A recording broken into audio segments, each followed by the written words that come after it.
The next few slides illustrate a reference form that you can put together showing the features for different consonants, and you could create a similar one for vowels if you would like.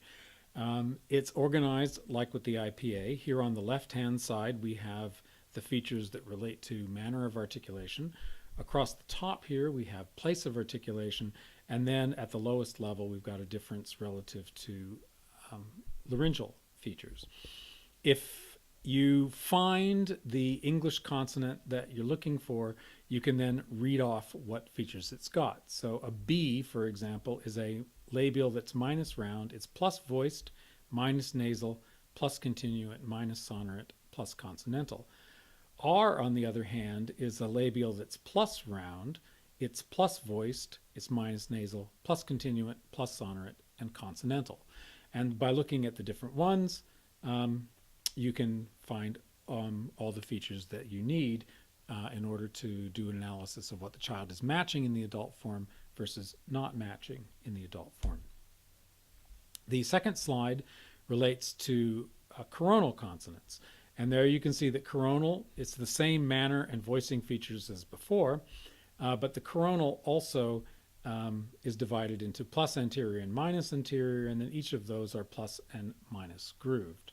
And by finding the particular consonant, you can see exactly what the things are. So J, for example, is plus grooved, minus anterior coronal.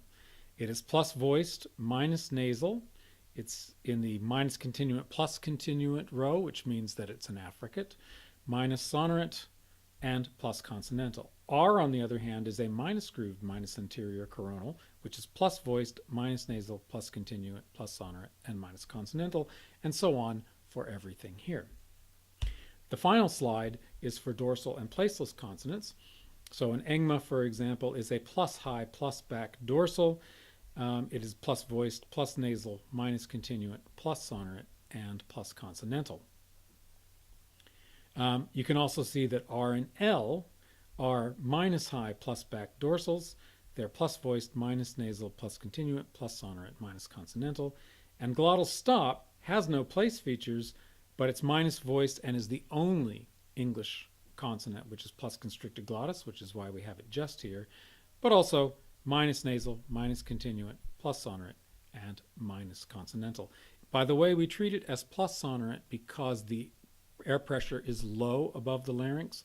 Some people will treat it as minus sonorant because they feel all stops should be thought of as minus sonorant. It doesn't actually make much of a difference for a lot of purposes that we put it to. The other features are often much more important. You can use this reference for English. We have created some similar reference forms for other languages that we're working on, and you will make these available for download elsewhere on our site. And if you are working on a language that we haven't supplied one for, fairly easily work it out for yourself as a reference and for training students who may be working with you. And if you do create any of your own, we encourage you to share those as we have shared these.